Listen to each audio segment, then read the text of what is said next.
What is up, guys? Zach here from the Chaos Galaxy, and today I'm extremely excited because I'm doing the introduction to set 4 of the Chaos Galaxy. I can't believe we're already on set 4, and it is called Planets United. Set 3 was all about the split between the galaxy with the 2 packs and a galactic divide. But now all the planets are coming together as one. I'll get onto this in the lore at some point, I'm slightly behind, but set 4 is called Planets United.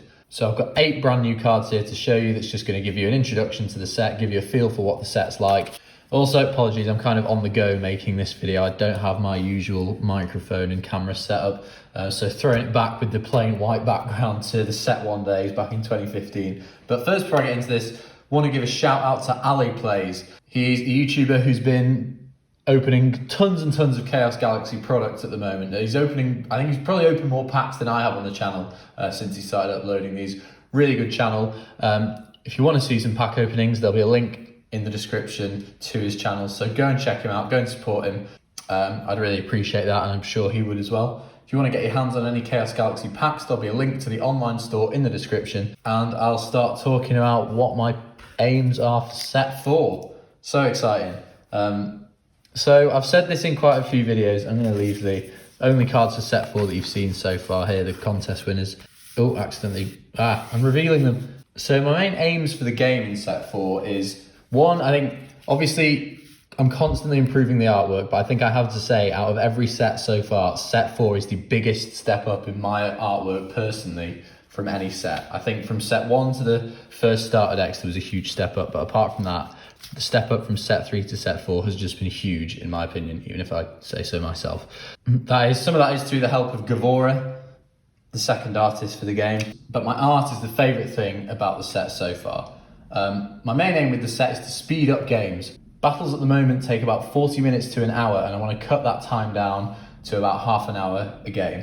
Other aims, I want every planet to be an individually viable deck. So, like Gaios at the moment, for example, it's got the Night Jungle archetype in, which is really good, but Gaios as a deck or a planet on its own isn't super strong. So I want every planet to have that kind of strategy. Chaos Beasts, that's another big aim. You've seen 3 brand new Chaos Beasts in this set. Won't tell you which planets they're for, but they will definitely be in there and helping out 3 planets that need a lot of help at the moment. And then there's finally one big surprise that I'm not going to go into yet. I'll kind of hint to it in the lore at some point, but there's going to be a big sort of change up in what's happening in the galaxy itself. I won't explain too much, but you'll see soon enough. So I'm going to get on to showing you some cards from set 4, and I'll start with the first creature, which is the planet Gaios, which I've really enjoyed making cards for this set. This card is called Moosh. He's a 6-star with 310 power and 200 health. His ability reads, you can free play this handed creature by killing 2 of your zoned creatures. So you have to sacrifice 2 cards, which is quite big, but if they're both Gaios creatures, you get to remove one of your opponent's empty battle zones. Sounds like quite a hefty price to play this card, but there's some Gaios combos, because Gaios is a combo-based planet. There's some combos that will come out in the Gaios planet profile that will make this card a good card. So Moosh is a very exciting card. So the next card we have is a Shios card, a really interesting one called Hitotak. He's got question mark power. I always love question mark stats cards. And if you can see his artwork, it's a totem made up of lots of different 4-star Shios creatures. I'll give you a head start. That one there, second from the top, is Manflaki. If you can guess the names of all these other totem creatures, then props to you in the comments. You can't win anything, but well done. 50 health, and when you play this card, you reveal any number of your 4-star Shios creatures from your hand with different names, and then Hitotak gains 100 power for each of those cards. So if you have 3 different cards, then you're getting 300 power for a 4-star creature, which is unheard of in the game so far. The 50 health is a bit of a downside, but you know, if you've got like a 6 or 7 card hand, you could potentially be getting a ridiculously powerful creature that's able to beat over anything with this card. So really excited to see some crazy moves with Hitotak here. Also, like I was saying with the art, these are 2 of my favourite artworks I've done for the game so far. I just think my shading and my kind of 3D perspective on cards has just shot up since set 1. I say that, going back to a really simple card, we've got Pajuru, which is a 2-star creature from Pelisium. Pelisium strategy being using lots of weak creatures and lots of strong creatures in combination with each other. And this guy reads, only once when a 7-star or higher Pelisium creature is killed on either planet, you can free play this kill creature. So it's kind of like the card Orbov from set 1, but Polysium style. When you lose a big boss Polysium creature, you get to bring out a weak Polysium creature in its place to kind of protect your planet, or maybe set up some combos for next turn. Really fun little card. Obviously, his stats aren't great. He's not going to be winning you any games probably, but he might be saving you from your opponent winning games, and that's the key kind of point with that card. Next up, we've got one of the artworks from the extremely talented Gavora, the second artist from the game, who's done quite a few artworks for this set, really helping me out. And this is Garud Overseer, a really cool Roka creature, and just Gavora's art style is unbelievable. I would never think to draw a kind of bird-looking creature like this, but he definitely adds so much to the game. And this is a rare. This is the first non-common card I'm showing. And it's got 240 power and 330 health, which is really strong enough to stand up to something like a Pelfam.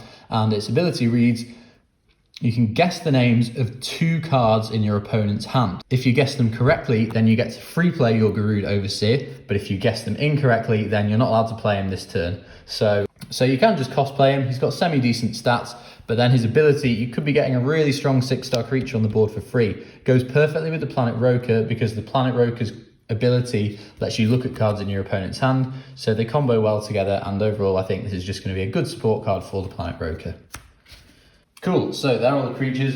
I'll get onto a regular resource card here, just a simple one to kind of introduce you. That's the thing as well, I feel like a lot of these cards, in set 3, some cards were like a bit too complicated, whereas these cards, although they have quite a lot of card text, some of them, the abilities are pretty simple. Like, you kind of get the gist of what they do easily, so if you're learning the game, it's not going to be too overwhelming for you. And this first resource card we have is Relihex Dagger, the Relihex crystals, which are all to do with things in your hand.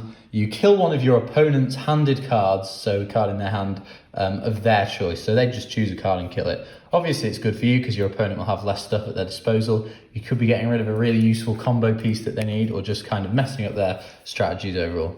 Not much to say about that, but that is Relihex Dagger. Next up, I've got a permanent resource card. I actually showed this in a speed art video a long time ago, but never actually did anything with the artwork, and this is Statue Labyrinth. And this reads, neither player can return killed cards back to their galaxies. So there's a lot of kind of loops in the game where you can recycle your killed cards over and over. Planets like Gaios and Sindel are really strong with this. So Statue Labyrinth is a way to kind of get past those problematic decks, use this on your opponent, and they're going to have a really hard time using their deck's engine and recycling things. So Statue Labyrinth, I think, is kind of a negative card in the fact it doesn't help you, it stops your opponent, but it's one that's necessary for the game. And here's a card that definitely does not stop your opponent and does help you. It's the next card in the Galactic Weapon series, Galactic Gauntlet. Really like the artwork on this one. The ability reads, it's an attachment card, and the attached creature gains 30 power and health, so it doesn't seem that strong. But then, when the attached creature is killed, you can attach this card to one of your other cards. So say it's attached to your Heat Attack. You're trying to give your Heat Attack some extra health to get him to survive. Your Heat Attack gets killed with your Galactic Gauntlet, and you go, oh no, I've still got another creature on my planet. My Galactic Gauntlet is now going to attach itself to my Garud Overseer. So if you're playing up against this card, you're going to have to be quite tactical. You want to kill the creature with this attached last, so that if it gets killed whilst you have no other creatures on the board, then it's got nothing to attach itself back to and it will finally die. But I think going to be a really fun card and really painful and annoying for your opponent to get over at times. So excited to see what Galactic Gauntlet does. There's also going to be some really interesting stuff in the Galactic. It's not really an archetype at the moment, but I'm saying too much. I'll tell you in a future video. The final card we have, and maybe the one that I'm most excited about in this video, I think it's going to be really good in the competitive side of the game, and it is an activator called Point Turret. Again, I love the artwork on this, the 3D style I've managed to do, I'm really pleased with. And it's a rare activator which reads, when an opponent's creature attacks your planet, so when they attack you and gain points, you cancel the attack, and then instead you gain the points that your opponent would have gained. So if your opponent's going for like a big finishing move, they have like a Heat Attack with 700 power or something, they attack you, they're on 13 points, they think they're going to win, you can just play down your Point Turret, cancel the attack, and then you get those 7 points and you can potentially win the game for yourself. Going to be a really trolley card to like finish games off with, but one that's just going to punish people for kind of really overdoing it, playing cards that are too powerful, and just going to put them in their place. So guys, thank you for watching this video. Let me know what you think for the taster cards for set 4. Really, really want to know your opinions, obviously, on this. I really hope you guys love these cards. If you hate them, let me know. I can still change set 4. It's not finished yet. If there are any cards that you think are way too overpowered, then obviously I can change their abilities. I want to keep everything as true to what I've said in this video as possible. But again, I'm pretty chilled out about this. I can change stuff if you want. The set's not going to be released probably until November-ish, maybe just before Christmas. That is my plan. So yeah, see what you think. Anyway, would love to hear your feedback in the comments. Please like, comment, subscribe, follow me on Instagram, get your hands on some Chaos Galaxy packs.